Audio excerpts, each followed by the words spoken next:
बिस्मिल्लाहिर्रहमानिर्रहीम अस्सलाम वालेकुम dear students, welcome to Stars academy LMS head office Johar town. आज हम बात कर रहे हैं अपना जो फर्स्ट यूनिट है उसका लास्ट टॉपिक यील्ड, उस पर बात होगी। और इंशाल्लाह साथ ही जैसा कि हमने लास्ट टाइम बताया था कि एटॉमिक स्ट्रक्चर को स्टार्ट करेंगे और वहां पर प्रॉपर्टीज ऑफ पॉजिटिव रेज को भी देख लेंगे। तो चलिए जनाब स्टार्ट कर लेते हैं कि कॉन्सेप्ट ऑफ यील्ड जो है वो क्या है। यील्ड आखिर किसे कहते हैं? उर्दू ज़बान में यील्ड पैदावार को कहा जाएगा जी। पैदावार यानी कि जो क्वांटिटी प्रोड्यूस्ड है किसी भी स्पीशी की, लाइक किसी जो खेत है उसमें जो फसल लगी है उसे उस खेत की पैदावार कहेंगे, खेत की यील्ड कहेंगे। तो इसी तरीके से किसी केमिकल रिएक्शन में जो अमाउंट ऑफ प्रोडक्ट ऑब्टेन होती है, quantity of product obtained in a chemical reaction, उसे आप यील्ड कहते हैं। तो हम ऐसे मेंशन कर लेते हैं कि ये प्रोडक्ट क्वांटिटी है जी। वो अभी कर देंगे, सही फ्लिप हो जाएगी स्क्रीन, ये तो एक सेकंड का काम है। प्रोडक्ट क्वांटिटी जो है उसे आप यील्ड कह देते हैं।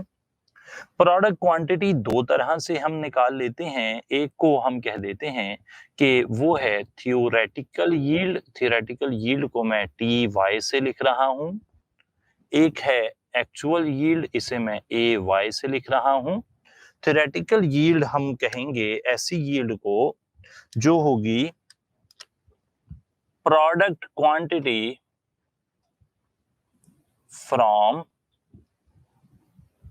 Balanced equation, from balanced chemical equation. अगर बैलेंस्ड केमिकल इक्वेशन से कोई प्रोडक्ट क्वांटिटी निकाली जाएगी, यानी कि according to the balance chemical equation कितने रिएक्टेंट से कितना प्रोडक्ट बनेगा, तो इसे आप कह देंगे कि ये थ्योरेटिकल यील्ड है। थ्योरेटिकल यील्ड जो है, याद रख लीजिए कि ये किसी रिएक्शन की मैक्सिमम पॉसिबल यील्ड है। जी स्क्रीन सही हो गई? चलें, बेहतर हो गया। मैक्सिमम पॉसिबल यील्ड जो है वो थ्योरेटिकल यील्ड ही होती है। एक्चुअल यील्ड ऐसी यील्ड है जो उस वक्त आप कह सकते हैं कि ये है प्रोडक्ट क्वांटिटी फ्रॉम एक्सपेरिमेंट। जब आप एक्सपेरिमेंट करते हैं तो उससे जो प्रोडक्ट की क्वांटिटी हासिल होती है उसे आप कह देते हैं कि ये एक्चुअल यील्ड है। एक्चुअल यील्ड जो है ये वेरिएबल होती है। याद रख लीजिए किसी भी पर्टिकुलर रिएक्शन के लिए जो उसकी एक्चुअल यील्ड होगी ये वेरिएबल होगी। और एक्चुअल यील्ड के बारे में एक और बात याद रखनी पड़ेगी कि एक्चुअल यील्ड जो है वो हमेशा कम होती है थ्योरेटिकल यील्ड से। क्यों कम होती है एक्चुअल यील्ड थ्योरेटिकल यील्ड से, इस बात को हम तीन हिस्सों में देखेंगे और वो तीन हिस्से ये हैं। नंबर वन, सबसे पहले हो सकता है मैकेनिकल लॉस।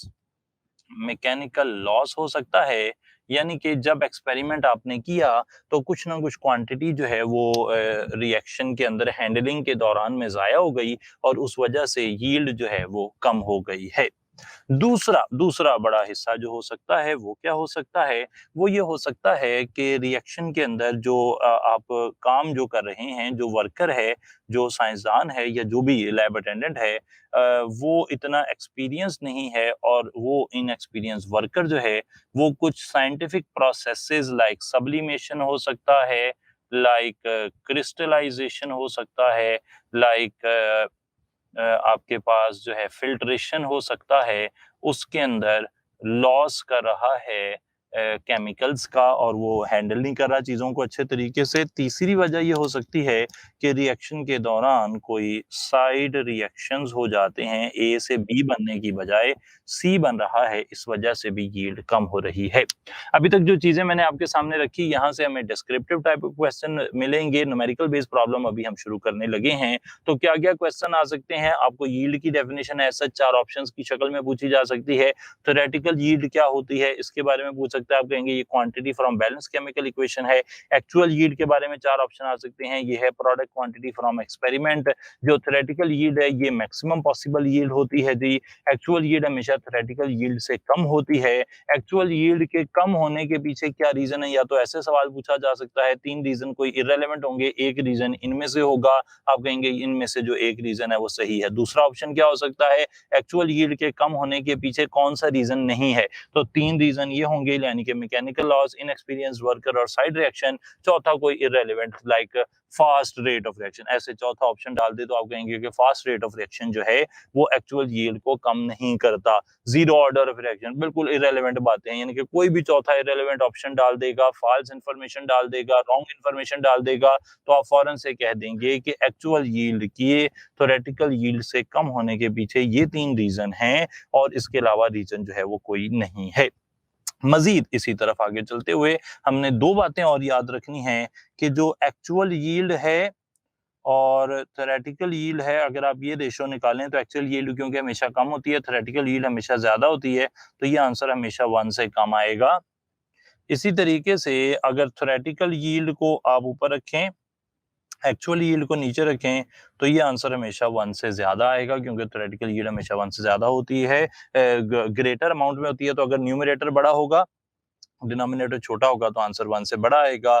तीसरी और आखिरी बात यहाँ पर ये याद रखनी है कि अगर आप एक्चुअल यील्ड को थ्योरेटिकल यील्ड से डिवाइड करके 100 से मल्टीप्लाई कर दें, तो ये आ जाती है परसेंटेज यील्ड।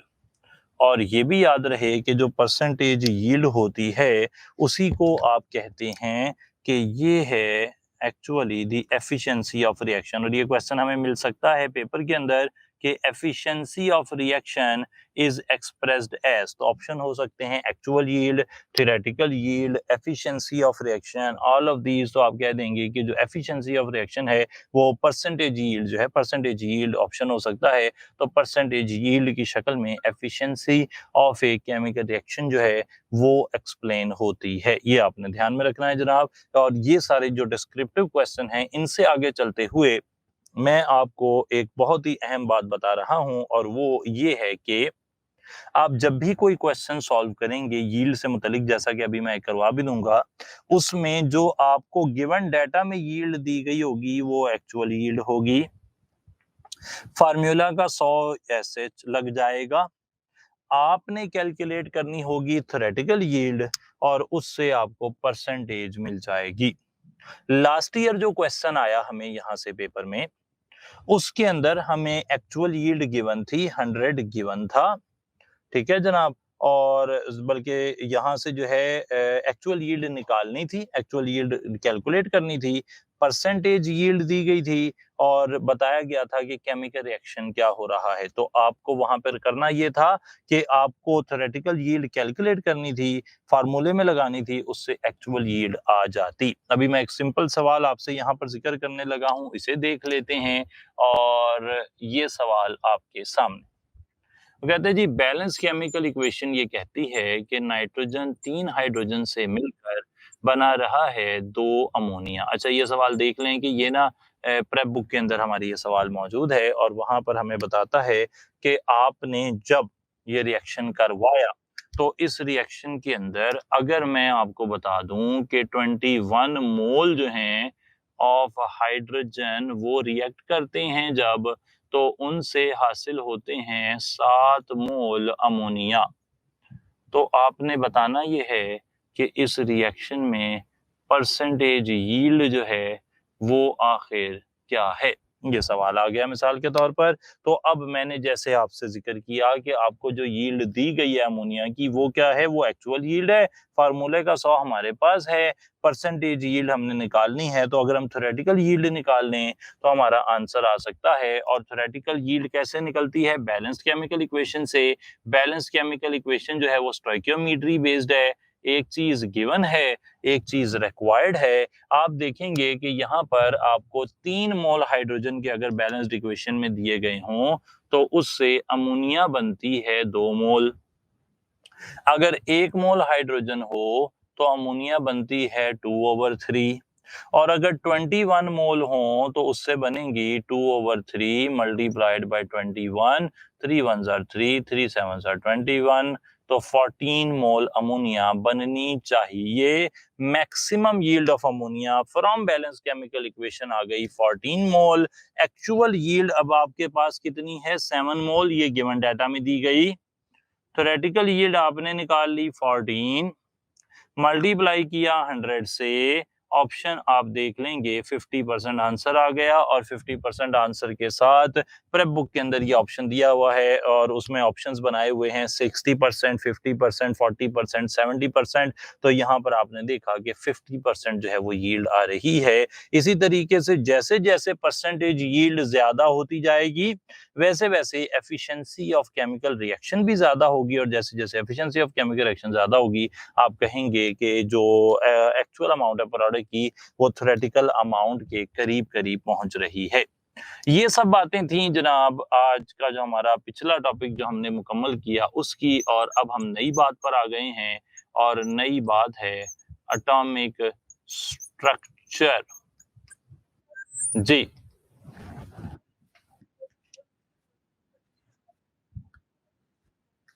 ये लें जनाब, अभी देख लेते हैं। बल्कि उस तरह का क्यों करना है, वही कर लेते हैं, मसला हल हो जाएगा।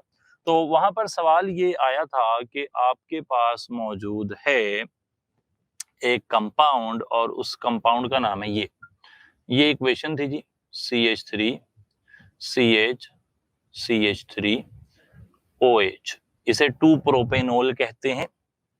वो कहता है इसकी हमने करवाई ऑक्सीडेशन, और ऑक्सीडेशन आपने करवाई लाइक पोटाशियम डाइक्रोमेट की मदद से। सेकंड ईयर का टॉपिक आपने पढ़ा हुआ है। जानते हैं कि 2 प्रोपेनॉल की ऑक्सीडेशन से क्या बनेगा? आपने पढ़ी हुई है एफएससी, तो बता दीजिए।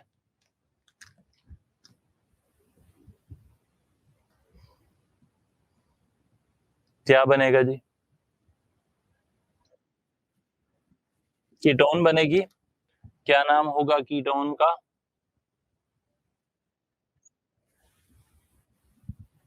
सेकेंडरी अल्कोहल की ऑक्सीडेशन से कीटोन बनता है जी, ये बात हो गई। अब यहां पर हमें सवाल जो दिया गया था वो मैं आपके सामने रख रहा हूं। सवाल ये दिया गया था कि आपको 30 ग्राम सेकेंडरी अल्कोहल यानी कि ये जो 2 प्रोपानोल है ये दी गई है, और इसने रिएक्शन किया है, रिएक्शन करके ये प्रोडक्ट बनाया है। अगर हम आपको बता दें कि जो अमाउंट है परसेंटेज यील्ड जो आपको मिल रही है वो है 75%, तो आपने बताना है कि एक्चुअल यील्ड जो है वो क्या होगी। ये सवाल था जनाब। सवाल में क्या डाटा दिया गया है वो आप गौर करिए। आपको दिया गया है परसेंटेज यील्ड, ये वाली चीज मुझे हाईलाइट कर लेना चाहिए, मैं इसे हाईलाइट कर रहा हूं। परसेंटेज यील्ड मुझे गिवन है, फार्मूले का 100 वैसे ही मेरे पास है। अब थ्योरेटिकल यील्ड बैलेंस्ड इक्वेशन से निकल सकती है, वो मैं निकाल लूंगा, तो ये चीज भी मुझे गिवन है। निकालना क्या है? एक्चुअल यील्ड निकालना है। तो एक्चुअल यील्ड का फार्मूला मुझे बनाना चाहिए। एक्चुअल यील्ड बराबर है percentage yield multiplied by theoretical yield divided by 100। ये फार्मूला पता लग गया जनाब? भाई सही है? यहां तक सही है। चलिए आगे चलते हैं। अब निकालते हैं थ्योरेटिकल यील्ड। थ्योरेटिकल यील्ड कौन सी इक्वेशन से निकलती है? वो निकलती है बैलेंस्ड केमिकल इक्वेशन से। बैलेंस्ड केमिकल इक्वेशन के अंदर हमें नजर आ रहा है कंपैरिजन 2 प्रोपेनॉल का, 2 प्रोपेनॉल और एसीटोन का। हमने कहा कि अगर ये 1 मोल हो तो ये 1 मोल बनता है।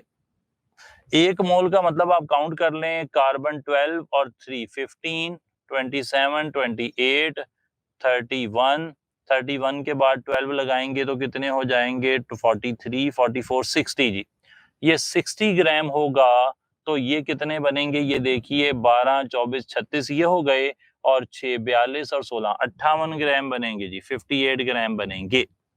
अब अगर ये 1 ग्राम हुआ, अगर ये 1 ग्राम हुआ तो ये बनेंगे 58/60, और अगर ये 30 ग्राम हुआ तो ये बनेंगे 58/60 इंटू 30, 1 2 1 29। यहां से पता लग गया कि 29 ग्राम जो है वो मैक्सिमम एसीटोन बन सकती है इस केमिकल रिएक्शन में। इसका मतलब है कि थ्योरेटिकल यील्ड है 29, परसेंटेज यील्ड थी 75, थ्योरेटिकल यील्ड है 29, डिवाइड करेंगे 100 से, ये 25 3s are 75, 25 4s are 100, 4 1s are 4, आप 29 को अंदर रखें और 4 को बाहर रखें, तो आप क्या कहेंगे कि आपके पास 29 इंटू 3 87 आएगा जी। 29 इंटू 3 87 आता है, 29 मल्टीप्लाइड बाई 3, तो ये 4 2s आर 8 हो गए।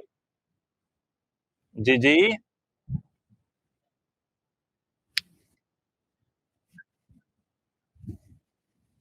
समझ नहीं आई बात।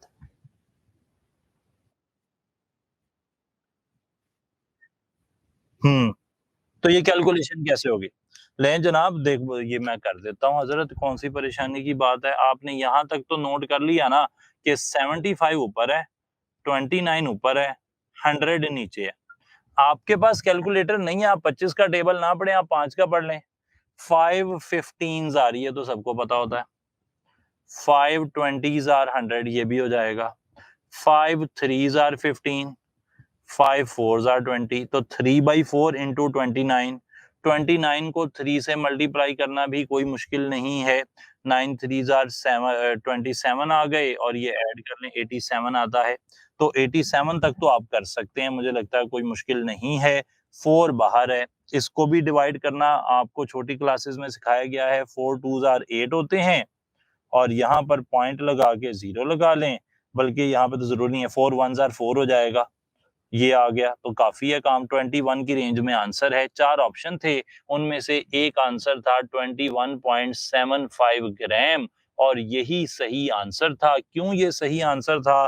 क्योंकि यहाँ पर जो है वो 21 की रेंज में आंसर आ रहा है। उसके लिए मुझे किसी कैलकुलेटर की जरूरत नहीं है। 4 2s आर 8 मैं कर सकता हूँ, 4 1s आर 4 मैं कर सकता हूँ, और उसके बाद अगर आप देखें यहाँ पे 3 आ रहा है तो 0 लगाने के लिए पॉइंट लगाएंगे, और 4 7s आर 28, ये भी आप कर सकते हैं। तो इसमें से कोई भी ऐसी चीज नहीं है जिसमें इतनी ज्यादा कॉम्प्लिकेटेड कैलकुलेशन हो जिसके लिए कैलकुलेटर नागुजीर हो जाए। ये सवाल आपके सामने जो मैंने हल किया ये हो जाएगा जी। अग्री करते हैं इस सवाल के आंसर से?